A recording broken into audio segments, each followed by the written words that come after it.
Grab a cup of joe and let's gather round that hay bale.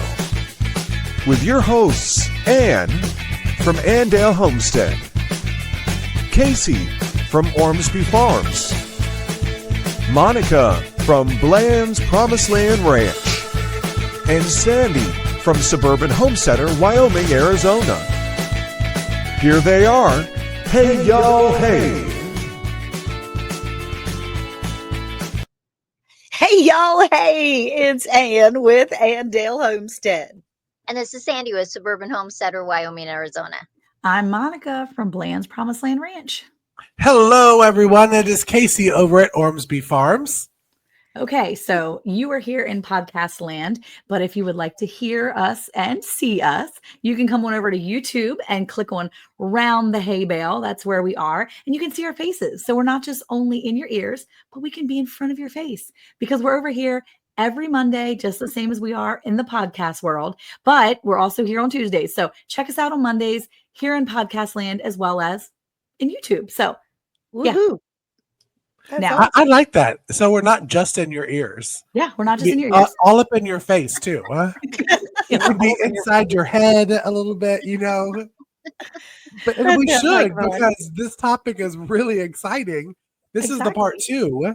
Last week, we talked about spring, early summer, and now we're talking about late summer, fall. Because not many people, you know, Sandy was telling us during our little intermission before we started shooting another episode, is it's true. There was a book she talked about in the last episode of the 3 diet. So you're talking spring, summer, fall, because not many people grow in the winter. Winter meaning December to February. You preserve all of your foods that you grow, whether it's late spring, early summer, or late summer, early fall, but you're not necessarily growing. So that's why we decided to do it this way. We're talking about late summer, early fall. So when I think late summer, I think that's like the busy season for most gardener homesteaders. That's your tomatoes. That's your peppers. That's your zucchini squash. I think at this point, because again, we pre-shoot our episodes, I'm usually wrapping up cucumbers. I'm wrapping it up like a good, solid late Christmas gift. Okay. Yeah, by Labor Day. Yeah. Done fast, huh? Because you know you're about to be blown up with tomatoes and everything's just about to start popping. This is the height of what we eat. You got wonderful zucchini squashes that you can have as sides or pickle them and all that. So Sandy, what right now, because usually, correct me if I'm wrong, but usually at this time, do you stay in Arizona or are you in Wyoming for this time of in the future land? Well, late summer, late summer and fall, I'm usually still in Wyoming. I won't go to Arizona until sometime in October. And so it is a busy season. And for me in Wyoming, it is a season of apples and pears too. Right. And I am just harvesting so much that I can make into juices and pies and jams and jellies and crisps and just a ton of things. So Casey is right. It is probably the busiest time for most gardeners is that fall. And if you've decided to have a fall garden, besides that, you have even more abundance. That's right. And what you're double crazy and decide you want to do this crazy busy summer one, but let me do a fall one as well. Yeah. Yeah, but Ann, you do a fall garden now. I do. I haven't. We didn't do fall gardens before because Granddaddy didn't have a garden. He just had a summer garden where he planted all his crops and things. And by the fall, Grandmama swore she was going to leave him if he brought home another bushel of vegetables because she was trying to put all that stuff up. But we do have a fall garden, and so it's been a matter of being able to clean up a row where that row is spent, and then you're planting something else right behind it, or potentially finding a new space of whatever to be able to put in some fall crops so that by the time late fall comes, you've got some more crops out there. And what we do here in North Carolina is October is our mountain season where people will go and see the leaves changing because we do have 4 seasons here, and so you get to go and see all the beautiful colors of the leaves in the mountains. Well, that's when they're harvesting all their apples Yeah. and all those types of things, all their apples and even pears. But it is the best time of year to get cheeses and apples in the mountains. So that's what we try to do. You try to eat with the season, eat what's going on. Yeah. Watermelon's good in late summer. Mhm. Yeah. Late Yeah. watermelons and cantaloupes. Now, Monica, in Texas, is everything burned up by the by the late summer, early fall? No, I mean, it tries to. And I was just saying something on the last episode how I have been saved by the shade cloth. We have found Yay! the wonderful shade cloth to come in handy because in the years past, everything is basically burning up and we're just throwing our hands up and saying, forget it, we're done. Everything's either bolting or whatever. And sometimes things we put in the ground, and I feel like a month later, everything's bolting and it's Right. too soon. So we have discovered shade cloth helps considerably. Now, Woohoo.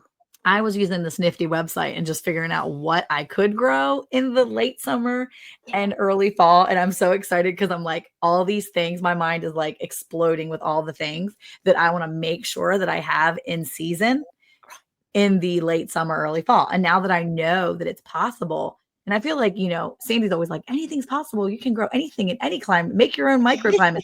That's good. That's all fine and dandy, but that takes some brain power. This has already been done for me over here. Look And at so you that. can pull up a website. So we're only in your ears right now, go over to YouTube at some point and check us out because we're pulling up the seasonal food guide and Casey's going through and showing you how easy it is to go look and plan ahead for eating Right. through the seasons. Because now I know I've literally made a list. I have made a list of all the things that I can grow in the fall and have Woohoo. a fall garden. My mind was blown when I realized that I could grow cabbage all year round. Yep. All year. I That's am amazing. so excited. Look at that. All year Look at round. there. Oh my gracious. So the I fact can't wait to is get on that there and check my things out and see yes, as well here in North Carolina. Well, and what's your favorite thing to grow in North Carolina? My favorite thing to grow. it's your favorite thing to eat, really, though. Favorite thing to eat. Out of our garden, well, it's in the seasons. Tomatoes, of course, would be number one in summer. Tomatoes and cucumbers, But and if you then could eat it in the winter or in this fall, what would you like to grow? in the fall, it would be okay. There's the month of tomatoes that they can grow. Cabbage, broccoli. Broccoli, really fresh Okay, put in broccoli, Casey, and let's see. Could Miss Ann grow broccoli? fresh broccoli. Ooh, that's a See, short window, Miss just a Ann. little bit, just a little bit. And when is that? I can't see it. April and May. April and May, yeah. But I can also grow that in September and October because we have had it grow in the fall. Oh, So cabbage. okay, got some cabbage I can grow. Huh? Yep, our prettiest broccoli was in the fall Wow. before, but we grew it in a pot. too. So, what we're trying to talk about is eating for the season. To know that the season that your fruits, vegetables, animals, any food source is the most nutritious and the richest and the most colorful during the season that it is supposed to be. You eat a tomato from the grocery store in January, it ain't going to taste like the one from your garden in August. So, and what do you think, Casey, as far as growing things and eating for the season? We had talked about all sorts of things, your chickens and what's going on. One thing I think when me and Sandy were talking about off the air is I think your body thrives on eating in the season because we're programmed by God Yes. to really crave the things that you're able to grow. So in the Right. summer, on the last episode, we were talking about salads. We're talking about fresh veggies. Now we're talking about late summer, early fall. Now, really, I know Anne has 4 seasons. Me and Monica have Pumpkins. 2. Uh-huh. We have hot and less hot. So not necessarily a fall. But in the fall, you're thinking potatoes. You're thinking butternut squash. You're thinking Right. about pumpkins. Pumpkins. And you're thinking about the fall foods. When you think about fall foods, you think about Thanksgiving foods or Christmas or holiday stuff. Apples, like Sandy was saying, the apple crisps and applesauce. Right. That's what I think. And I know that in this time is when we're usually processing meat chickens and meat turkeys for holiday season is around this time. Uh-huh. Because meat birds are about 8 weeks. So I like to try to get it when it's starting to get warm so I don't have to pay a lot of electricity. And that puts me at about end of July, early August, when we are processing some meat. And I know that sometimes, Monica, you were saying with your pigs and the cows, fall is a good time too that you're doing that. Huh? Yeah, we do that in the fall and into the winter because we want to have it in our freezer by the winter. And we also do our turkeys this time of year as well. I think you mentioned that, but we do our turkeys this time of year. And then that way into the summer, we're not dealing with the high heat. Now we raise heritage breeds, but if you're raising any type of commercial bird, if maybe you're a newbie raising commercial birds, you don't want to raise commercial birds in the summer. Like you can start them in the summer, but when they're ready to go to processing, you do not want to let them go into the summer because they get so heavy. They can get overheated so quickly. It is not good to raise them. You'll lose more than you'll have. Now, use the season to your advantage and start those babies in the summer, and you don't have to worry about heating pads or any of this stuff. So if you plan your meat accordingly, they'll be ready for, the season of, when you're ready to take them in the fall, like late fall. Right. But that's what we do with our meat too. And I was actually just looking it up. Miss Ann said something about getting the cheeses in the fall. Well, that's because a lot of the cows and the dairy cows in that area, the farmers in that area will spring calve. And if you early spring calve, then now your cow is in milk through that early part. And those cheeses are being at their peak, right? Because the milk is at its peak because you've got that fresh grass and you've got all that. So depending on where you live and depending on when those cows are in calving season, which usually is spring. Now we calve ours different times of year because our cows are crazy. But if we have our way, we try not to calve. We try not to have calves in the bitter cold. But for us, we actually have found that having late fall or early spring calves are actually their healthiest because they're so healthy in that cool air and that cool temperature. The summer cows and they're like, help, it's Texas heat, help. Yeah, nobody's happy to be born in the Texas heat. But that's the same with our meat for our rabbits. We give our rabbits a break because rabbits can go sterile and the male rabbits can go sterile in the high heat. And so when you're dealing with 114 degrees, even inside of a barn with fans and with cold water bottles, sometimes those males don't produce and they're not going to be able to help reproduce. And so we don't do any breeding in the summertime for our rabbits. So we breed them in the cooler temperatures. So it's really important that we're eating the meat then and preserving it for the summer. But in the summer, I'm not getting fresh rabbit. I'm not having fresh, it's just not happening because we can't do that in the summer. I understand that. Yeah. I understand that. So what does late summer, early fall mean to you, Sandy, as far as things because you are in two completely different sections of the United States. They're right. In Wyoming, I don't do a fall garden because where I live in Wyoming, there are times that we'll have a foot of snow in September. Then it'll all melt and then it's nice again. But that can just really kill a garden. So I have just found that I just don't want to do that. I would rather plant cover crops in August so that when all of my tomatoes and pumpkins and squashes and all the things that are coming due, I can pull them out, or a lot of times I'll just cut them because I leave the roots in there for the microorganisms. And it doesn't disturb those cover crops that are coming up. But because I live in two places, I actually have two gardens. And there's only a few places in the United States that you can actually have a winter garden. Yeah. And Yuma, Arizona happens to be one of those places. And so it is like having, Joey says it's like having twice the life because you have 2 summers a year. That's right. But it makes it so that I have had to change how I look at all my food and all the things I grow, because, I used to can so much, but I don't actually have to do that anymore. But I think everything is a cycle. Right. Um, your seeds, your plants go through a cycle, you go through a cycle. So take advantage of the peak nutrition that you can get. And if it's through your gardens or a farmer's market, just know when it's the best time to harvest those vegetables, because it is going to make you healthier. And why not have the best food at the best taste?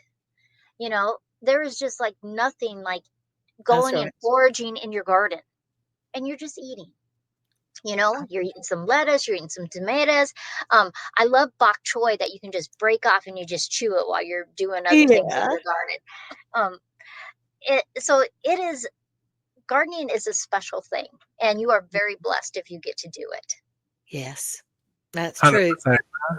So, Now- they say, a lot of kids don't eat their vegetables, right? We have a lot of kids nowadays that have food aversions, or they're not exposed to these things. And I think that the more you introduce your kids, the young people around you, to fresh foods, fresh produce from the garden, Right. if you encourage them to help you put it in the ground, they're more likely to eat it. I was teaching a class a couple weeks ago on gardening, and then I went to herbalism and stuff like this the other day, and it was so funny to see these kids, and there were like 10 different kids in the class, and the one boy, you can tell he has his own garden. And I handed out this spearmint, and I was having all the kids sniff it, and I was like, take the herb and then strip it off the plant, and I was showing them how we pull it off the plant, how you can pinch it and then release the oils and then sniff it. And this little dude, he is so stinking cute. I mean, he's like an early teen. So he's probably like 12, right? So he grabs it. He's like, is this fresh? Can I eat this? I was like, absolutely, bro. He took it, stripped it off, threw it in his mouth. He's like, this is really good. And I was like, thank you. And and I was like, you grow your own mint? He's like, oh yeah, we grow our own, this and that. And it just impressed me because everybody else in the class was looking at him like he was crazy. Yeah. He's eating Because grass. he grows his own plant, because he does that, he's more willing to try it. And I've noticed that with my 8-year-old, who will try a lot of things, but he definitely has his opinions about certain things. He doesn't like to try all the foods. This little guy will go into my garden with me and he'll ask me, can I try that? Can I eat that? Can I try this? But not until he started planting with me a few years ago would he ever have tried it. Yeah. Even my niece, who doesn't like tomatoes, she was out in my garden 2 years ago. Can I try that, Aunt Monica? I was like, absolutely. And I told my sister, she's like, no, she doesn't eat tomatoes. I was like, girlfriend did. She didn't love it, but she tried it. And so it's one of those things that I think that the more you expose the kids and the more you expose yourself to trying new things, because I'm going to tell you right now, Sandy's like, put some bok choy in your mouth and eat it. I'm like, no, Sandy, I'm not doing that. But maybe if I try to grow bok choy one time, maybe I'll love it. Yeah. So, now I'm like, okay, now I need to grow bok choy because I want to see if it tastes as good as Sandy makes it out. That's right. Well, and Sandy does talk about bok choy a lot, so we do need to try it and give it a good old hee-ho, because I'm the same way. I'm listening, I'm like, Sandy, I'm not sure. Only time I've seen bok choy is in VeggieTale books and shows. Like, I'm not interested in growing bok choy. I just like to say it really is good. Yeah, but now I need it. Now I need to grow bok choy just to try it. Yes. Well, Monica, as you were saying, encouraging your kids, but we also here want to encourage you listening. Yeah. Yes. These past 2 episodes, we're going to be doing a little bit of hashtag on Instagram, and eat what you grow. Put it in, tag us around the hay bale, which will be down below, and use the hashtag eat with the seasons. Right, Monica? Is that the hashtag that we're doing? That did you look up? No. Good. Wait a second, and I'll double check what we're okay. Mama Tito. But what are you eating right now? Because I think I talked about in the last episode, back in the 1800s, I always go back to that when I think about eating with the seasons, or I think about what I'm growing. Back in that time, if you didn't grow it, you didn't need it. There wasn't an Aldi's down the street that, you could go and pick something up. So they got to eat the seasons, they ate the summer squash in the summer. Yeah. Really, Right.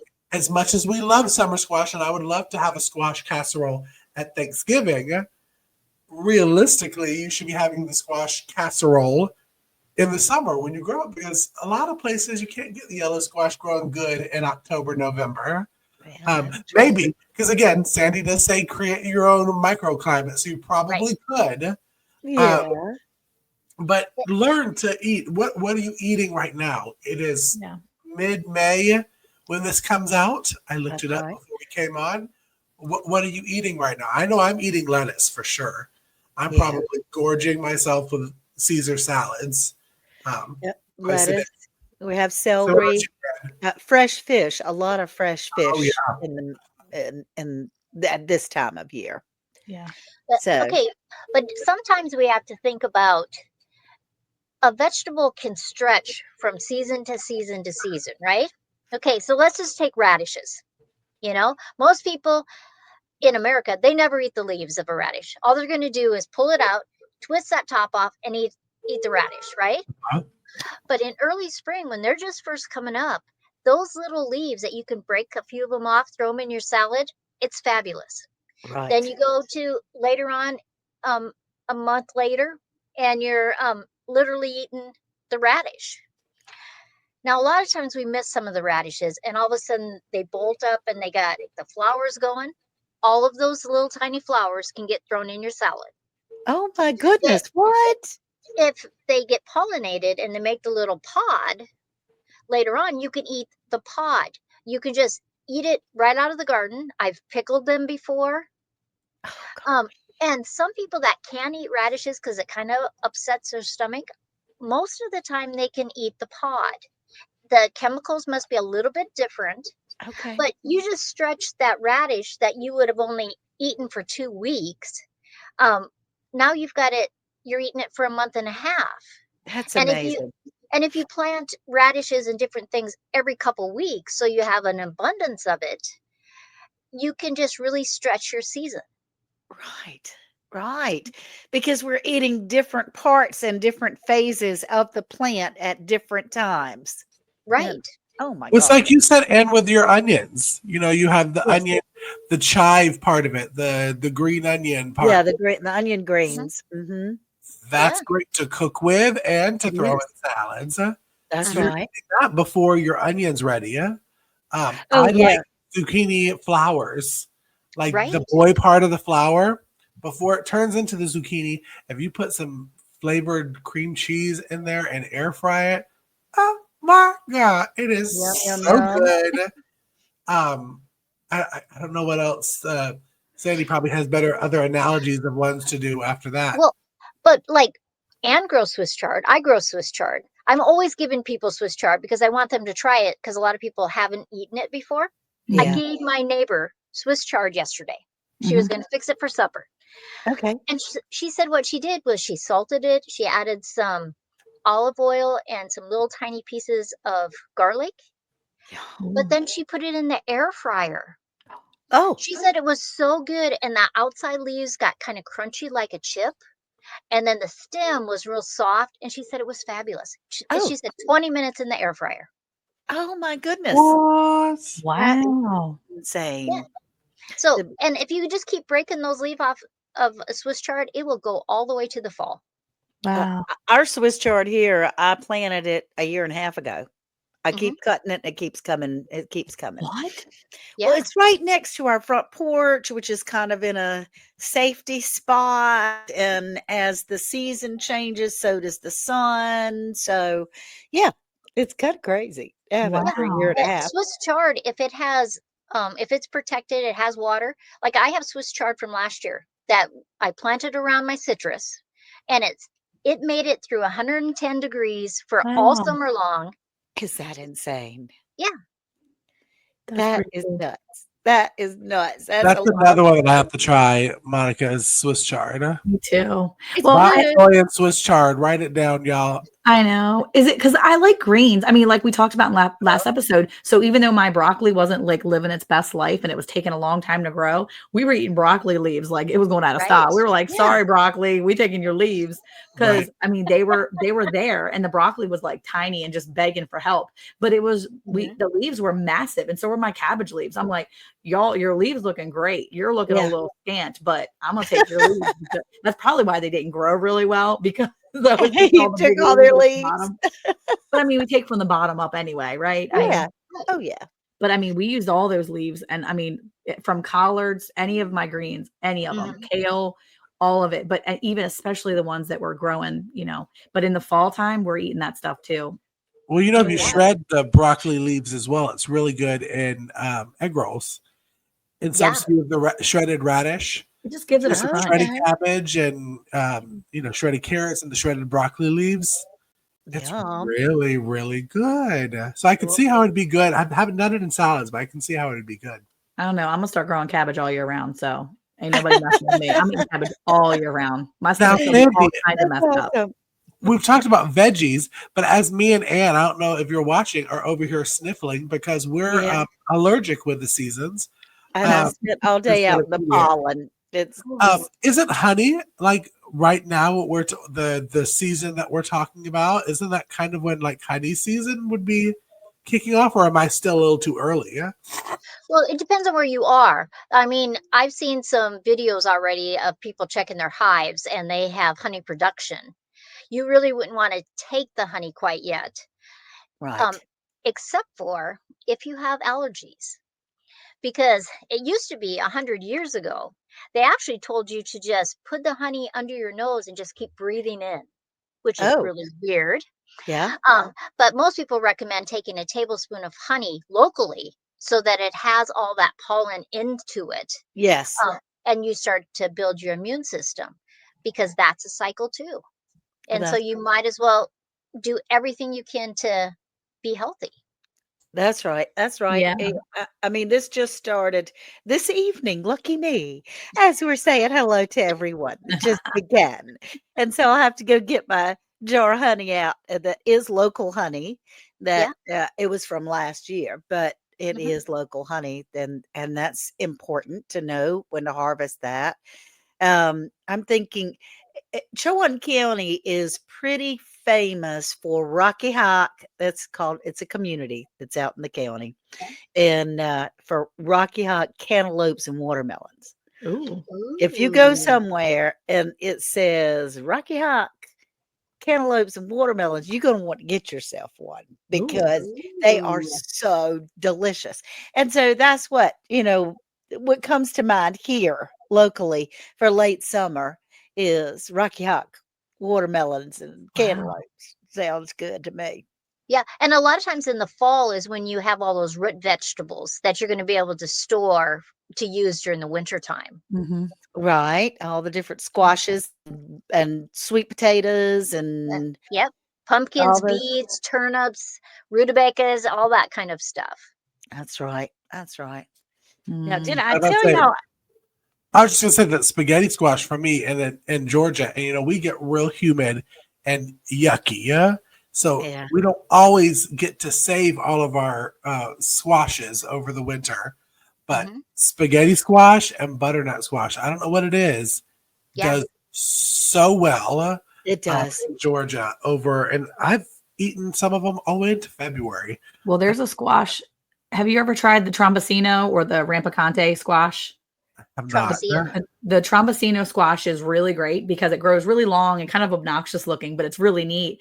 And you can actually harvest it when it's green and eat it when it's green. And it's cool because from what I've found and what I've heard is that it is very, very resistant to squash bugs. Not sure why, but when I Okay. grew them in my garden, I had not a single bug on them. And I am always dealing with squash bugs.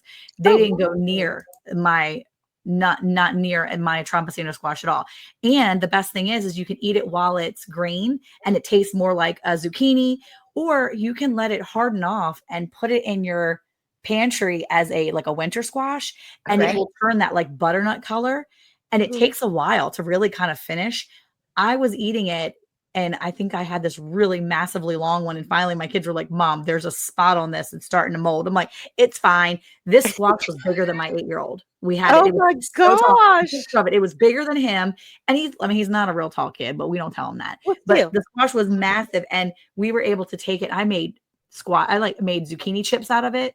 And then I ended up chunking up big chunks of it and putting it in my freezer and using it, but eating it fresh like a butternut. So we enjoyed it different season wise and different points of that squash's life cycle.